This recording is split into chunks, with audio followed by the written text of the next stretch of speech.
जिन घरों में पीने का पानी उपलब्ध नहीं है, उनको पीने का पानी प्राप्त करने के लिए मशक्कत करनी पड़ती। माताओं बहनों को सर पे बोझ उठा करके, मटके लेकर के 2-2, 3-3, 5-5 किलोमीटर जाना पड़ता है। जीवन का बहुत सारा हिस्सा सिर्फ पानी में खप जाता है। और इसलिए हमने इस सरकार ने एक विशेष काम की तरफ बल देने का निर्णय किया है, और वो है हमारे हर घर में जल कैसे पहुंचे, हर घर को जल कैसे मिले, पीने का शुद्ध पानी कैसे मिले। और इसलिए आज मैं लाल किले से घोषित करता हूं कि हम आने वाले दिनों में जल जीवन मिशन को लेकर के आगे बढ़ेंगे। ये जल जीवन मिशन, इसके लिए करीब केंद्र और राज्य साथ मिलकर के काम करेंगे, और आने वाले वर्षों में 3.5 लाख करोड़ रुपए से भी ज्यादा रकम इस जल जीवन मिशन के लिए खर्च करने का हमने संकल्प किया। जल संचय हो, जल सिंचन हो, वर्षा के बूंद बूंद पानी को रोकने का काम हो, समुद्री पानी को या वेस्ट वाटर को ट्रीटमेंट करने का विषय हो।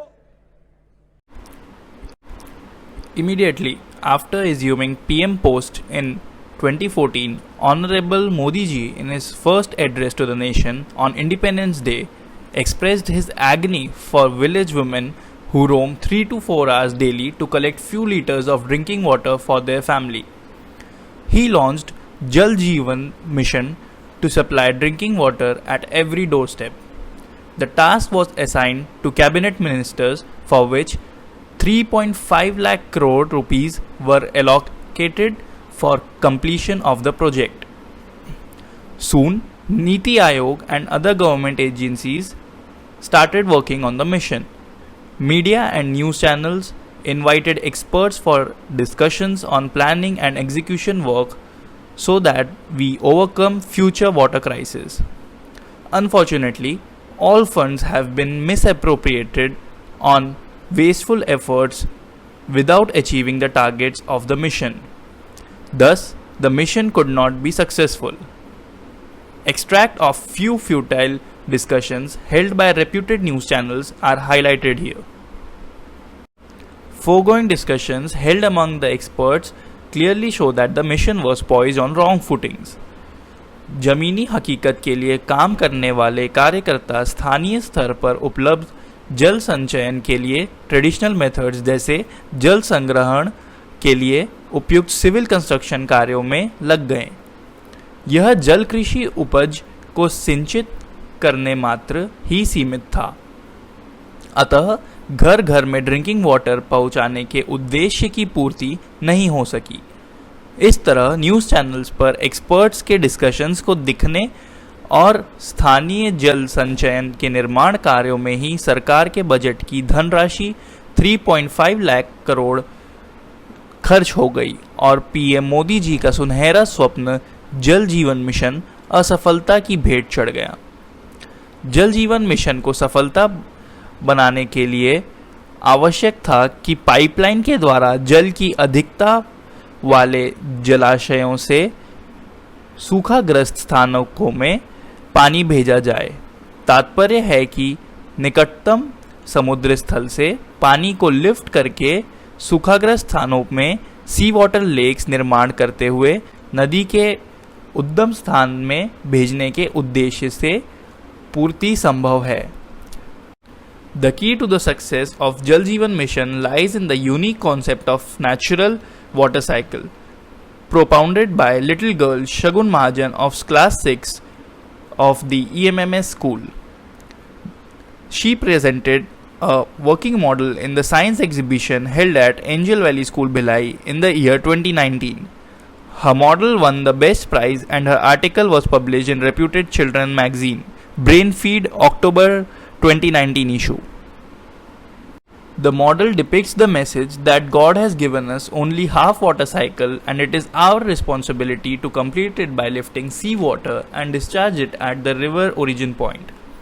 On the way back, seawater lake can be made in each state to store water and construct salt extraction plants. The salt-free water can be discharged into the rivers flowing in the state. Thus, the rivers will run full in all seasons. Water table will be maintained to ensure availability of drinking water in abundance. Working model of Shagun is described as under. कक्षा 6वीं में जल चक्र सामाजिक विज्ञान की पुस्तक में पढ़ाया जाता है। नदी पर्वत से निकलकर मैदान में बहती हुई समुद्र से जा मिलती है। मार्ग में सूर्य की गर्मी से पानी भाप बनकर आकाश में जाता है और तापमान के गिरने से पानी की बूंदें बादल बनकर वर्षा करती हैं, किंतु वर्षा का पूरा पानी नदी पर नहीं गिरता है। इसलिए नदी का जल स्तर कम होने लगता है और गर्मियों में पानी सूख जाने से हमें पेयजल की कमी का सामना करना पड़ता है।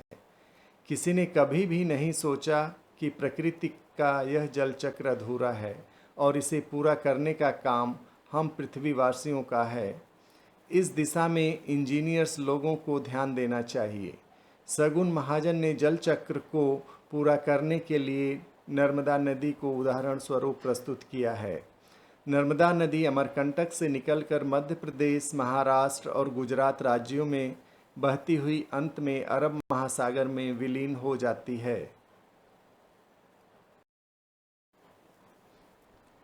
चित्र दर्शाता है कि प्राकृतिक जल चक्र को पूरा करने के लिए समुद्र जल को थल मार्ग से पाइपलाइन द्वारा मुंबई, नासिक, औरंगाबाद, नागपुर, रायपुर होते हुए अमरकंटक में नर्मदा नदी के उद्गम स्थल तक पहुंचाने का सुझाव दिया गया है।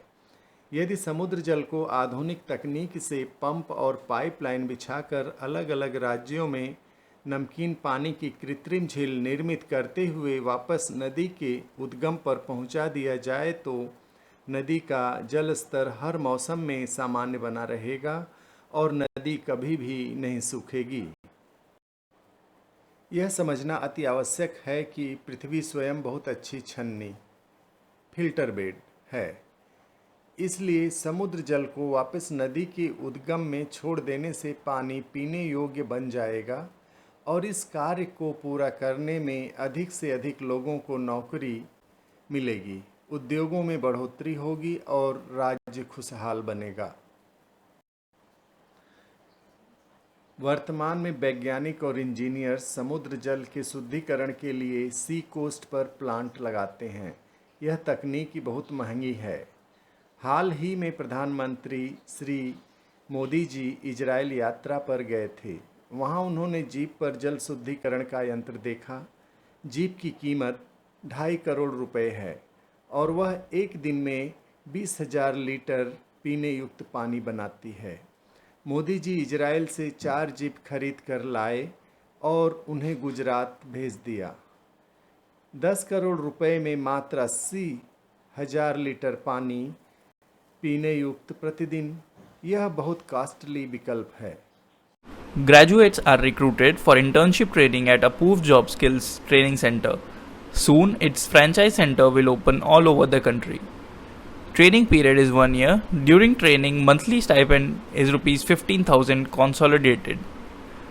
After successful training, MBA Entrepreneurship Diploma is given.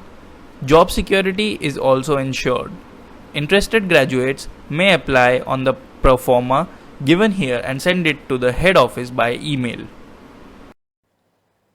प्रियजनों, आपने प्रस्तुत वीडियो द्वारा छत्तीसगढ़ में प्रस्तावित समुद्र जल झील निर्माण प्रोजेक्ट के महत्व को समझा है, लाइक किया है, क्योंकि यह करोड़ों लोगों को रोजगार देने वाला है। अतः आपसे अनुरोध है कि इसे अपने सभी प्रियजनों को फॉरवर्ड करें, जिससे से अधिक लोग इसके महत्व को जानें।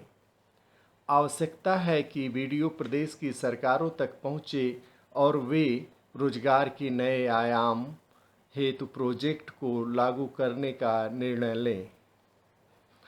हमारा चैनल ज्ञानवर्धक वीडियोस आप तक पहुंचाता है। अतः चैनल को सब्सक्राइब करें। धन्यवाद।